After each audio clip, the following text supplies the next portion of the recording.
Good evening, all of you. Today we are going to discuss about the learning theories. First of all, we will discuss about the objective, then learning theories and transfer of training, and then we will conclude it. After going through this unit, you will be able to explain the different types of learning curve, describe the different stages of learning curve, and describe the different learning theories. So, learning theories, learning as a process focuses on what happens when the learning takes place.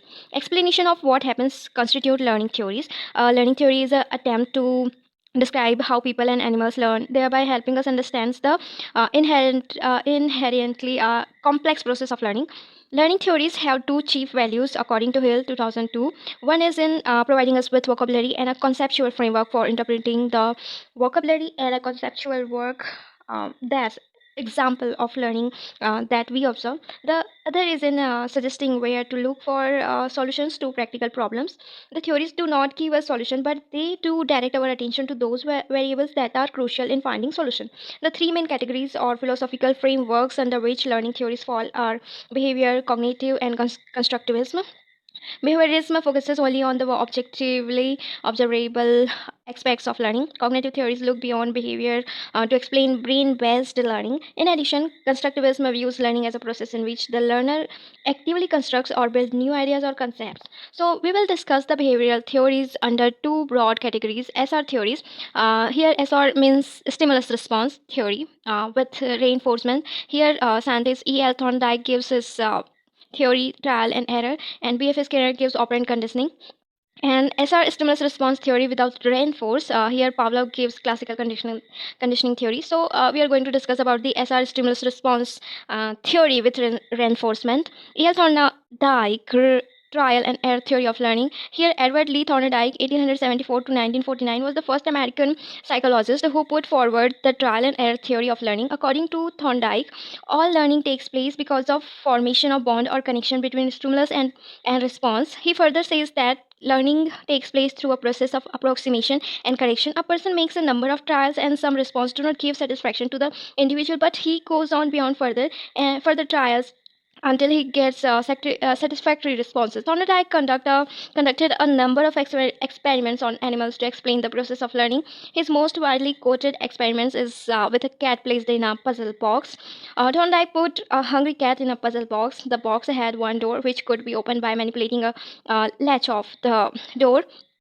A fish was placed outside the box. The cat, being hungry, had the motivation of eating fish outside the box. However, the obstacle was the latch on the door.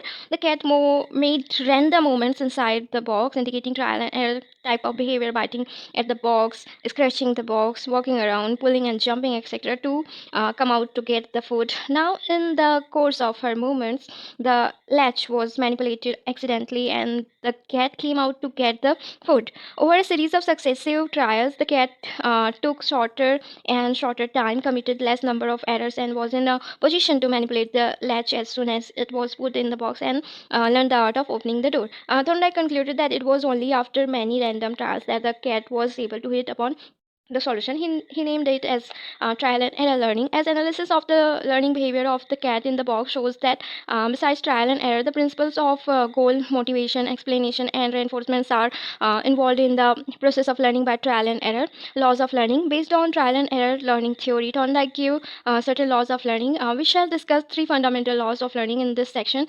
These laws are law of readiness. This law refers to the fact that learning takes place only when the learner is prepared to learn. No amount of effort can make the child learn if the child is not ready to learn. The dictum that you can lead a horse to the pond, but you cannot make it drink water unless it feels thirsty, goes very well with this law.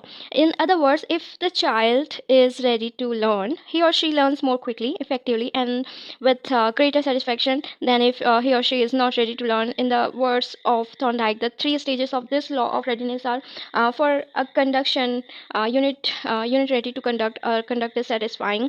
For a conduction unit ready to conduct, not to conduct is annoying. For a conduction unit not ready to conduct is annoying.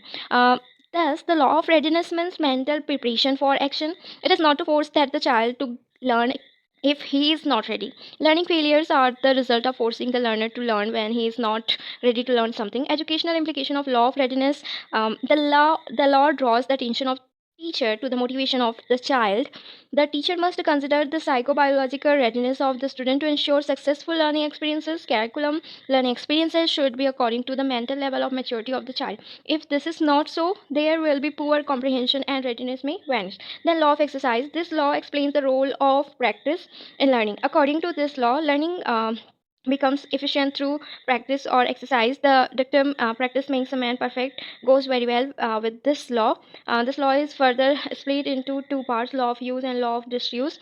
The law of use means that a connection between a stimulus and response is strengthened by its occurrence, its exercise, or its use. In other words, the use of any response strengthens it and makes it more prompt, easy, and certain. Regarding the law of disuse, it is said that when a modifiable connection is not made between a stimulus and a response over a length of time, the strength of that connection is decreased. This means that any act that is not practiced for some time gradually decays. Anything that is not used, exercised, or practiced for a certain period tends to be forgotten or becomes weak in strength, efficiency, and promptness. So, educational implication: exercise occupies an important place in learning. Teacher must repeat, give efficient drill in some subjects like mathematics, drawing, music, or vocabulary for fixing material in minds of the student. Thorndike later revised this law of exercise, and accordingly, it is accepted that practice does not bring improvement in learning, but it is itself is not sufficient. Always practice must be followed by some reward or satisfaction to the learner. The learner must be motivated to learn. Then law of effect. This is most important of Thorndike's law, which states that when a connection between a stimulus and response is accompanied by satisfying state, its strength is increased. On the other hand, when a connection is accompanied by an annoying state of affairs, its strength is reduced or weakened.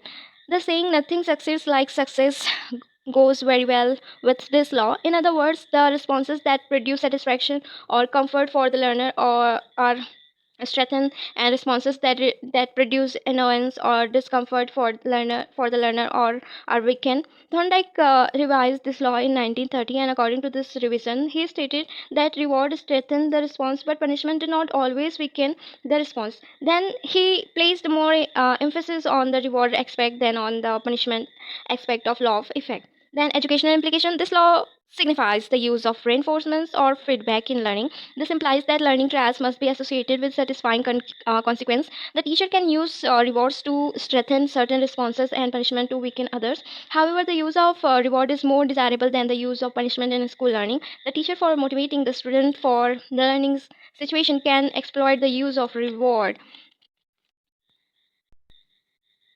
Then BF scanners operant conditioning. What is operant conditioning? Operant conditioning, sometimes referred to as instrumental conditioning, is a method of learning that occurs through rewards and punishment for behavior. Through operant conditioning, an association is made between a behavior and a consequence for that behavior. Behaviorist B.F. Skinner coined the term operant conditioning, which is why it is also referred as Skinnerian conditioning. As a behaviorist, Skinner believed that internal thoughts and motivations could not be used to explain behavior.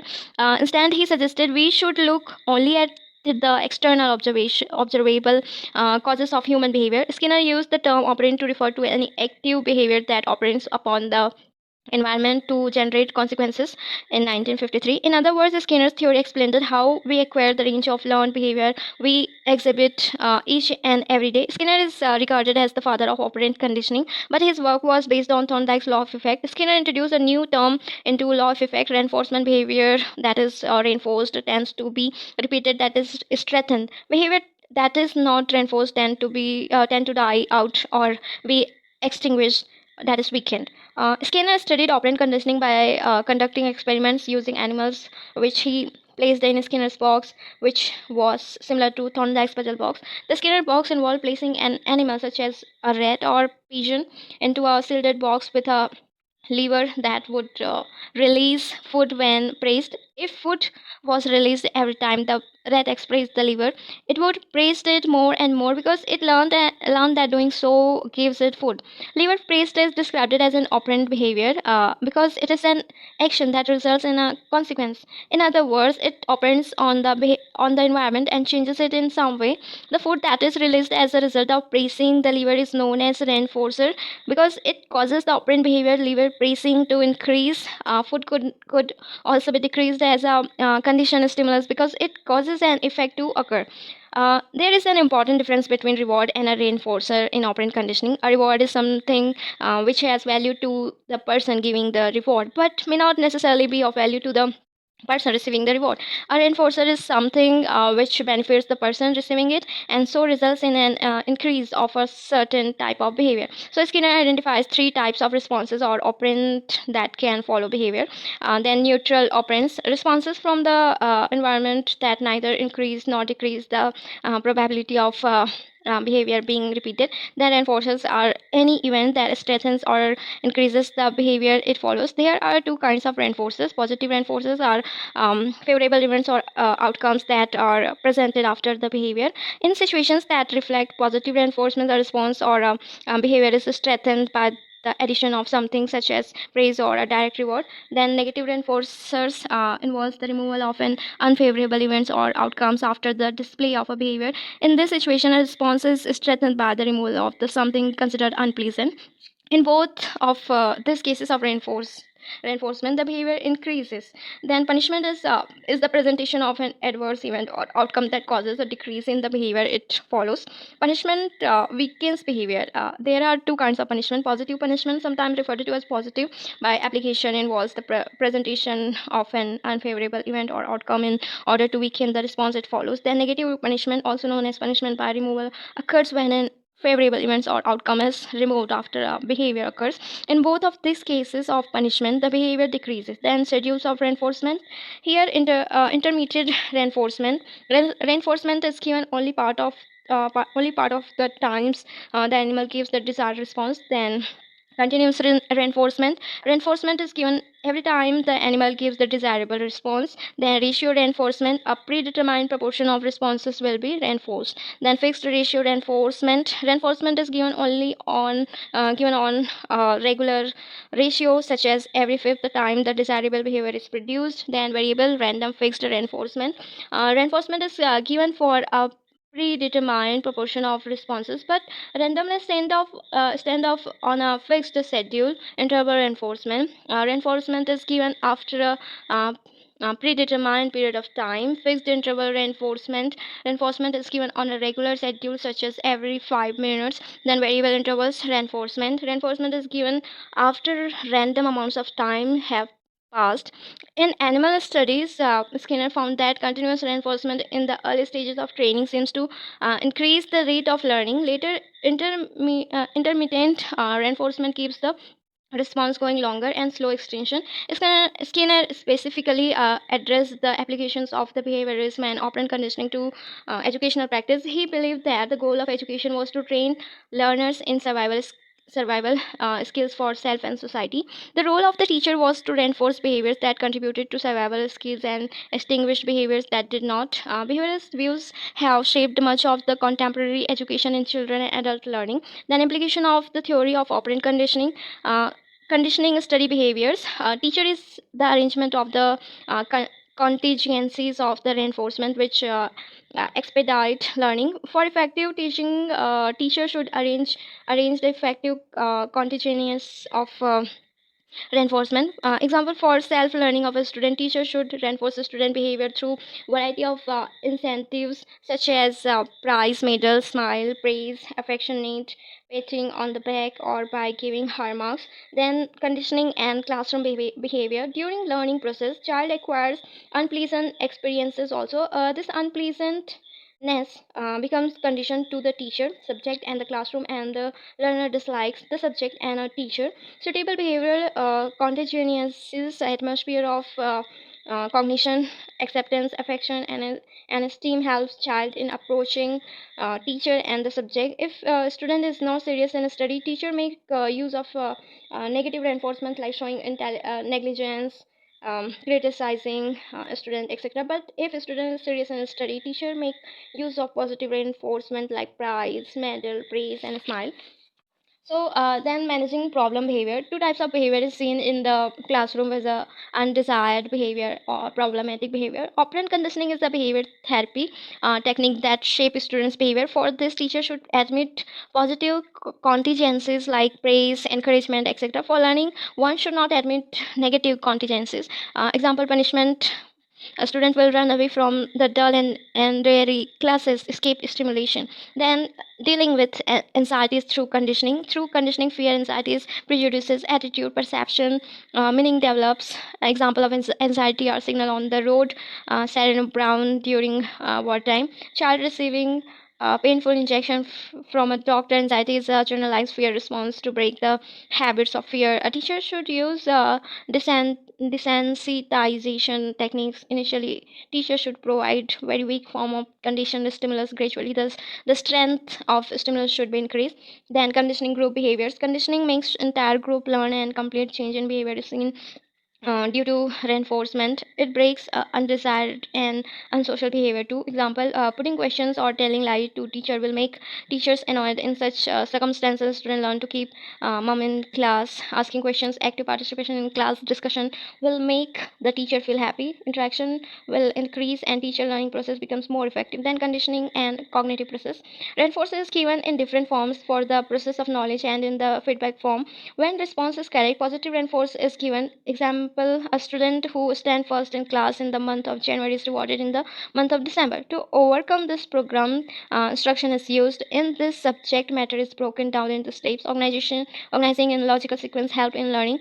Each step is built upon the preceding step. Progress is seen in the process of learning. Immediate reinforcement is given at each step. Then shaping complex behavior. Complex behavior exists in form of a chain of small behavior. Control is required for such kind of behavior. This extended form of learning is shaping technique. Smallest behavior is controlled at initial stage on behalf of different contingencies. Next order of chain of behavior is controlled. Example, vocabulary in English. Teaching spelling is mainly a process of shaping complex form of behavior. Then SR stimulus responses theory without reinforcement. Pavlov's classical conditioning, 1849 to 1936. Classical conditioning is a term used to describe learning which has been acquired through experience. One of the best known examples of classical conditioning can be found with the Russian psychologist Ivan Pavlov and his experiments on dogs. In this experiments, Pavlov trained his dog to salivate when they heard a bell ring. In order to do this, he first showed them food and the sight of which caused them to salivate. Later, Pavlov would ring a bell every time he would bring the food out until eventually he could get the dog to salivate just by ringing the bell and without giving the dogs any food. In this simple but ingenious experiment, Pavlov showed how a relaxed salivation, a natural bodily response, could become a condition modified to an external stimulus, the bell, thereby creating a conditioned reflex or response. Then components involved in classical conditioning. We can gain a better understanding of classical conditioning by looking at the various components involved in his experiment. The unconditioned stimulus, the conditioned stimulus, the unconditioned reflect response, the conditioned reflex and response. So let's look at each of these classical conditioning components in more details now. In its strictest definition, classical conditioning is described it as a previously natural stimulus which causes a reflex. Stimulus means something which causes a physical response. The condition unconditioned stimulus, that food, and unconditioned stimulus is anything which can evoke a response without prior learning or conditioning. Then, for example, when a dog eats some food, it causes his mouth to salivate. Therefore, the food is an unconditioned stimulus because it causes a reflex response, salivation, automatically and without the dog having to learn how to salivate. Then unconditional stimulus, this causes an automatic reflex response. Then conditional stimulus, well, the conditional stimulus is created by learning and therefore does not create a response without prior conditioning. Then, for example, when Pavlov rang a bell and caused the dogs to salivate, this was a conditioned stimulus because the dog learned to associate the bell with food. If they had not learned to associate the bell with food, they would not have salivated when the bell was rung. So conditional stimulus, you need to learn first before it creates an response. It is an acquired power to change something. Unconditioned reflex response, salivation.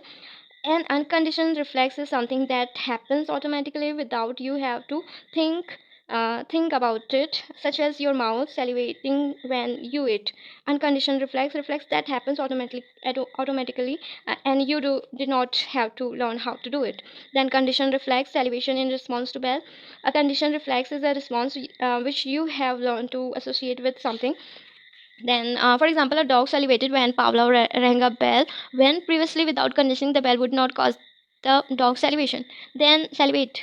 Then a conditioned reflex, a reflex that can be evoked in response to a conditioned stimulus, a previously neutral response. Then some basic concept in classical conditioning is that there are several principles that are associated with classical conditioning, and some of these are extinction. A conditioned response will disappear over time when the conditioned stimulus is no longer presented. Then spontaneous recovery. Sometimes there is the weak appearance or of a previously extinguished response. Then stimulus generalization, and this is when individuals respond in this same way to experience stimuli. For example, all fuzzy animals scaring a young child instead of just a fuzzy cat. Then stimulus discrimination. Organism can learn to discriminate between various stimuli. Then higher order conditioning. This is when a neutral stimulus can cause the condition's response, sense if it had been associated with the conditioned stimulus. Then types of classical conditioning. Forward conditioning. Learning is fastest in forward conditioning. During forward conditioning, the onset of the conditioned stimulus precedes the one set of the unconditioned stimulus. Two common forms of conditioning are delay and trace conditioning. Then delayed conditioning. In delay conditioning, the conditioned stimulus is presented and is overlapped by the presentation of the unconditioned stimulus. Then trace conditioning. During trace conditioning, the conditioned stimulus and then that us do not overlap. Instead, the conditioned stimulus CS is presented. A period is allowed to skip during which no stimulus are presented, and then unconditioned stimulus that US is presented. The stimulus free period is called the trace interval. It may also be called the conditioning interval. Stimulus conditioning. During stimulus conditioning, the conditioned stimulus CS and unconditional stimulus US are presented and terminated at the same time. Then backward conditioning. Backward conditioning occur when a conditional stimulus CS immediately follow an unconditional stimulus US. Unlike traditional conditioning models in which the conditional stimulus CS precedes the unconditional stimulus US, the conditional response CR tends to be inhibitory. This is because the conditional stimulus CS serves as a signal that the unconditional stimulus US has ended, rather than a reliable method of predicting the future occurrence of the unconditional stimulus US. Then temporary conditioning. The unconditioned stimulus US is presented at regularly timed intervals, and CR acquisition is dependent upon correct timing of the interval between unconditional stimulus presentations. The background or the context can serve as the conditional stimulus CS in this example. Unpaired conditioning. The conditional stimulus CS and unconditioned stimulus US are not presented together. Usually, they are presented as independent trials and are separated by a various or pseudo random interval. This response is used to study non associative behavioral responses such as sensitization. Then CS alone extension. Uh,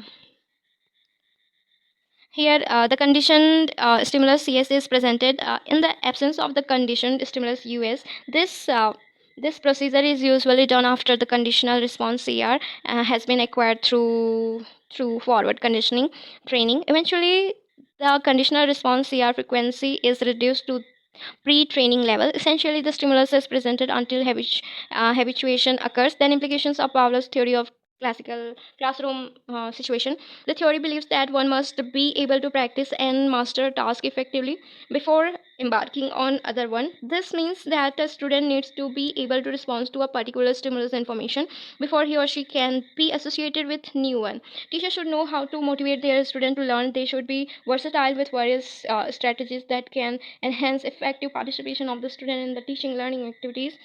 Most of the emotional responses can be learned through classical conditioning. A negative or positive responses comes through the stimulus being paired with.